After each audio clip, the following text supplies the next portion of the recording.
नमस्कार मित्रों, एक बार फिर से आप सभी का स्वागत है।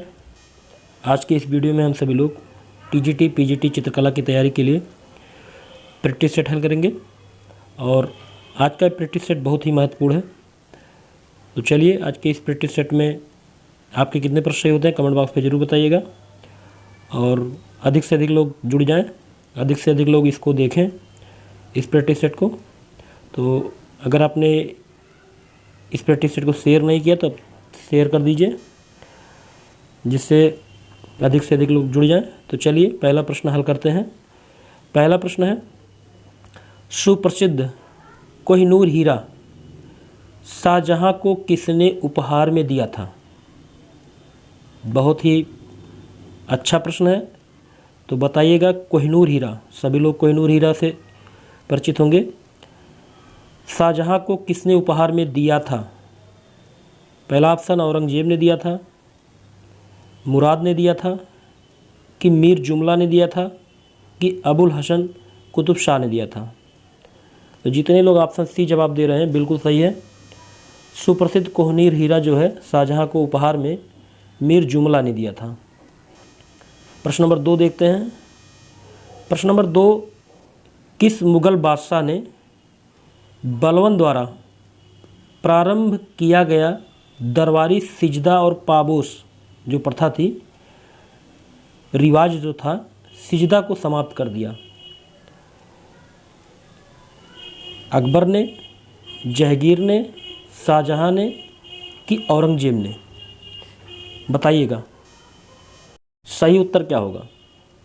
तो यहाँ सही उत्तर जितने लोग शाहजहां दे रहे हैं बिल्कुल सही है, ऑप्शन सी यहाँ पे सही होगा। तो शाहजहां ने सिजदा प्रथा को समाप्त किया था।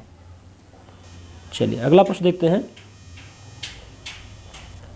निम्नलिखित में से कौन शाहजहां के शासनकाल में अधिकांश समय तक दक्कन का गवर्नर रहा था?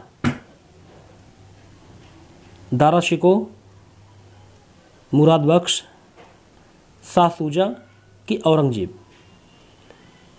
तो यहाँ सही विकल्प होगा ऑप्शन डी। ऑप्शन डी बिल्कुल सही है। तो अगर वीडियो को लाइक नहीं किया, आप सभी लोग लाइक कर दीजिए और शेयर कर दीजिए, जिससे अधिक से अधिक लोग जुड़ें। आज का ये वीडियो बहुत ही मज़ेदार होने वाला है और बहुत ही अच्छा कलेक्शन किया गया है। तो चलिए अगला प्रश्न देखते हैं। क्वेश्चन नंबर 4 देखते हैं। औरंगजेब ने जोधपुर के शासक जसवंत सिंह को 1658 ईस्वी में धर्मट के युद्ध में पराजित किया था। धर्मट किस राज्य में स्थित है? तो बताइएगा कि धर्मट किस राज्य में है? राजस्थान में है, मध्य प्रदेश में है, गुजरात में है, कि उत्तर प्रदेश में है? तो यहाँ सही विकल्प होगा ऑप्शन बी, मध्य प्रदेश। तो जितने लोग ऑप्शन बी जवाब दे रहे हैं बिल्कुल सही है। प्रश्न नंबर 5 देखते हैं। अकबर ने सर्वप्रथम वैवाहिक संबंध राजपूतों के जिस गृह से स्थापित किया वह कौन सा राजपूत था या किस वंश से संबंधित है? बुंदेलों से, कछवाहों से, राठौड़ों से, कि सिसोदिया से? तो यहाँ सही विकल्प होगा ऑप्शन बी, कछवाहों से। अगला प्रश्न देखते हैं। प्रश्न 6, किस चिश्ती संत के दरगाह पर अकबर दर्शन हेतु अधिक जाता था? पहला ऑप्शन है मोइनुद्दीन चिश्ती, दूसरा ऑप्शन है शेख नसीमुद्दीन चिराग देहलवी, तीसरा ऑप्शन है कुतुबुद्दीन बख्तियार काकी, और चौथा ऑप्शन है शेख फरीद संज ए सकर। तो जितने लोग ऑप्शन ए जवाब दे रहे हैं मोइनुद्दीन चिश्ती बिल्कुल सही है।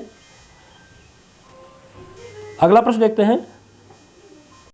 अगला प्रश्न है, दिल्ली सल्तनत के पराभव के उपरांत किस शासक द्वारा स्वर्ण मुद्रा का प्रचलन किया गया?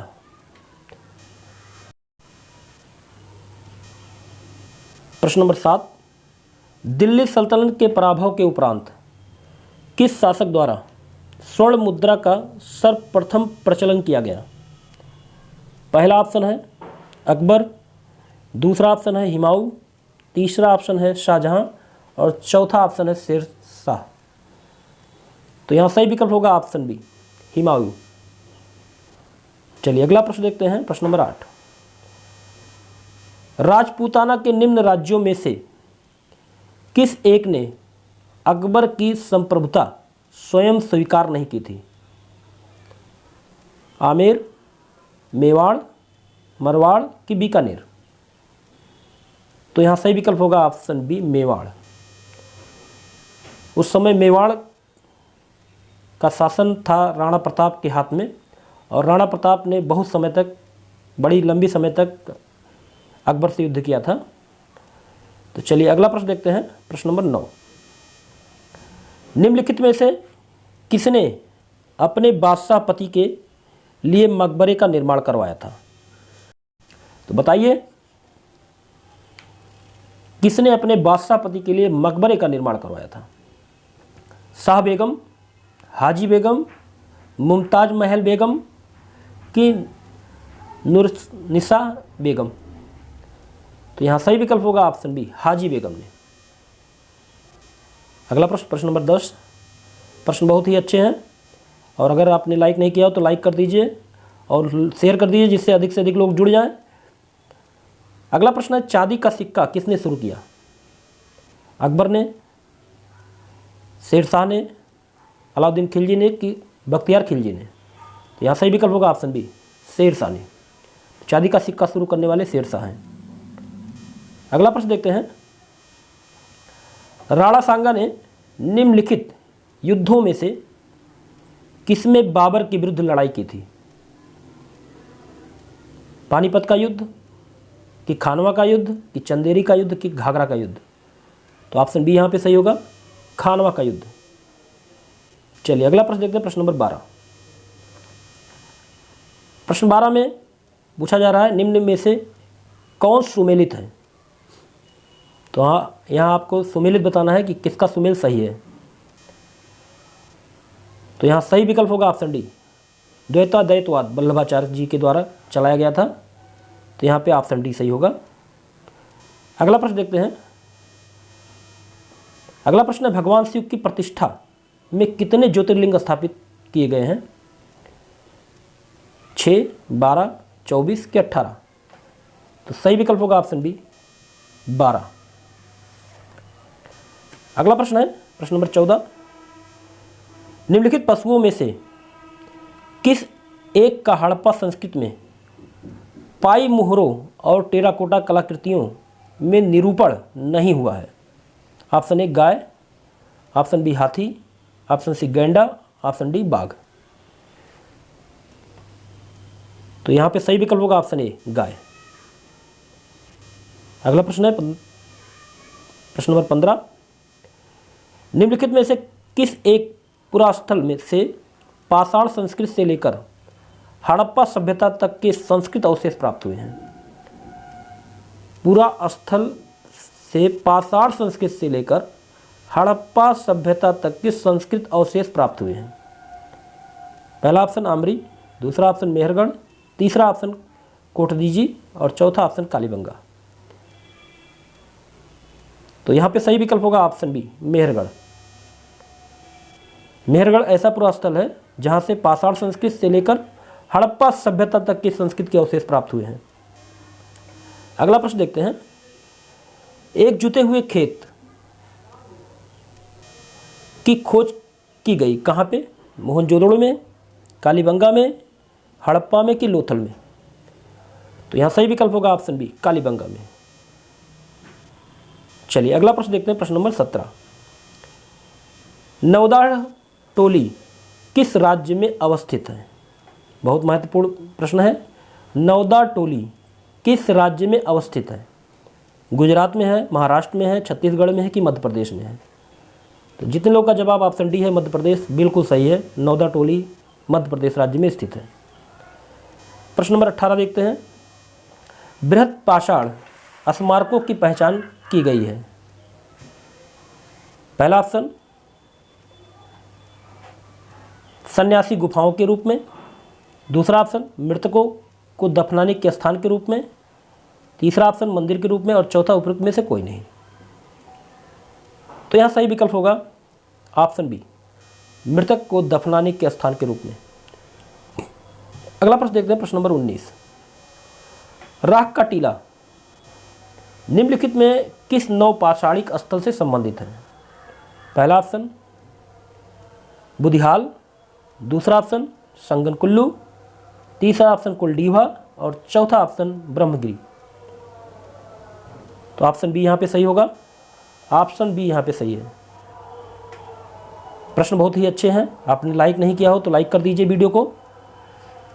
चलिए अगला प्रश्न देखते हैं, भीमबेटका किसके लिए प्रसिद्ध है? ऑप्शन 1 गुफाओं के शैलचित्र, ऑप्शन बी खनिज के लिए, ऑप्शन सी बौद्ध प्रतिमा के लिए, ऑप्शन डी का उद्गम स्थल। तो यहाँ सही विकल्प होगा ऑप्शन ए गुफाओं के शैलचित्र के लिए। अगला प्रश्न है, भारत में किस शिलाश्रय से सर्वाधिक चित्र प्राप्त हुए हैं? तो बताइएगा कि भारत में किस शिलाश्रय से सर्वाधिक चित्र प्राप्त हुए हैं। पहला ऑप्शन है घघरिया, दूसरा ऑप्शन है भीमबेटका से, तीसरा ऑप्शन है लखनिया से और चौथा ऑप्शन है आदमगढ़ से। तो यहाँ पे सही विकल्प होगा ऑप्शन बी भीमबेटका से। अगला प्रश्न देखते हैं, प्रश्न नंबर 22। निम्न में से कौन सा स्थल प्रागैतिहासिक चित्रकला के लिए प्रसिद्ध है? कौन सा स्थल प्रागैतिहासिक चित्रकला के लिए प्रसिद्ध है? अजंता की भीमबेटका की बाघ की गुफा की अमरावती की गुफा? तो यहाँ पे सही विकल्प होगा ऑप्शन बी भीमबेटका गुफा। अगला प्रश्न देखते हैं, प्रश्न नंबर 23। मानव द्वारा सर्वप्रथम प्रयुक्त अनाज कौन सा था? मानव के द्वारा सबसे पहले कौन सा अनाज प्रयोग में लाया गया? गेहूं का, चावल का प्रयोग लाया गया कि जौ कि बाजरा? तो जितने लोगों ने ऑप्शन सी जवाब दिया बिल्कुल सही है, जौ।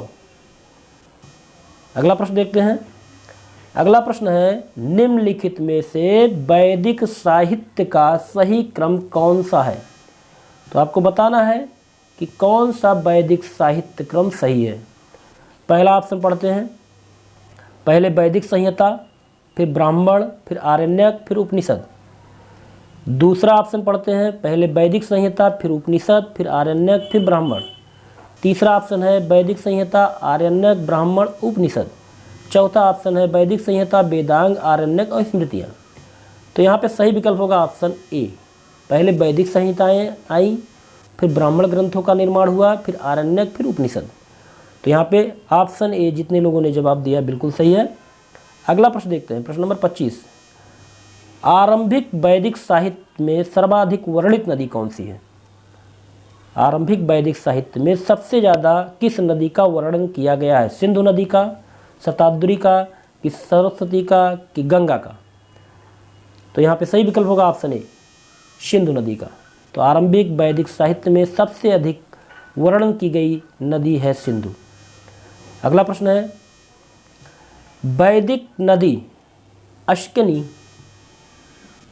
की पहचान निम्नलिखित नदियों में से किस एक के साथ की जाती है? वैदिक नदी अश्किन की पहचान निम्नलिखित नदियों में से किस एक के साथ उसकी पहचान की जाती है? पहला ऑप्शन है व्यास, दूसरा ऑप्शन है रावी, तीसरा ऑप्शन है चेनाब और चौथा ऑप्शन है झेलम। तो बताइएगा सही विकल्प कौन सा है? तो यहाँ पे सही विकल्प होगा ऑप्शन सी चेनाब। अगला प्रश्न देखते हैं, प्रश्न नंबर 27। ऋग्वेद में निम्नांकित किन नदियों का उल्लेख अफगानिस्तान के साथ आर्यों के संबंध का सूचक है? ऋग्वेद में निम्नांकित किन नदियों का उल्लेख अफगानिस्तान के साथ आर्यों के संबंध का सूचक है? पहला ऑप्शन है अश्किनी, दूसरा ऑप्शन है परुषणी, तीसरा ऑप्शन है कुभा या कुर्म और चौथा ऑप्शन है विपाशा या शतुद्री। तो यहाँ सही विकल्प होगा ऑप्शन सी कुभा और क्रमु। अगला प्रश्न देखते हैं। अगला प्रश्न है, ओस्टवाल्ड रंग की रचना कहाँ के वैज्ञानिक ने की थी? पहला ऑप्शन भारतीय वैज्ञानिक कि अमेरिकन वैज्ञानिक कि जर्मन वैज्ञानिक कि यूनानी वैज्ञानिक? तो यहाँ सही विकल्प होगा ऑप्शन सी जर्मनी। तो ओस्टवाल रंग की रचना कहाँ के वैज्ञानिकों ने की? जर्मनी की। अगला प्रश्न है, प्रख्यात चित्र ग्वर्निका किस माध्यम में निर्मित है? पहला ऑप्शन है जल रंग में निर्मित है, दूसरा ऑप्शन है कैनवास पर तैल रंग पर निर्मित है, तीसरा ऑप्शन है टेम्परा और चौथा ऑप्शन है मिश्रित माध्यम। तो यहाँ सही विकल्प होगा ऑप्शन बी, कैनवास पर तैल रंग। अगला प्रश्न देखते हैं, ग्वर्निका किस कलाकार की रचना है? सल्वाडोर डाली की है कि पिकासो की है कि माइकलएंजेलो की है कि गोया की है? तो सही विकल्प होगा ऑप्शन बी, पिकासो की। तो ग्वर्निका किस कलाकार की रचना है? पिकासो की। तो आज का ये प्रैक्टिस सेट यहीं समाप्त होता है। तो आज के इस प्रैक्टिस सेट आपको कैसे लगे? अगर अच्छे लगे हो तो लाइक ज़रूर कीजिएगा, क्योंकि प्रैक्टिस सेट के क्वेश्चनों का संग्रह करने में बहुत ही मेहनत लगता है। तो इसलिए आपसे एक अनुरोध है कि वीडियो को लाइक कर दिया करें। अगले प्रैक्टिस सेट के साथ लाइव क्लास 8 बजे फिर मिलते हैं अगले दिन। तब तक के लिए जय हिंद, जय भारत।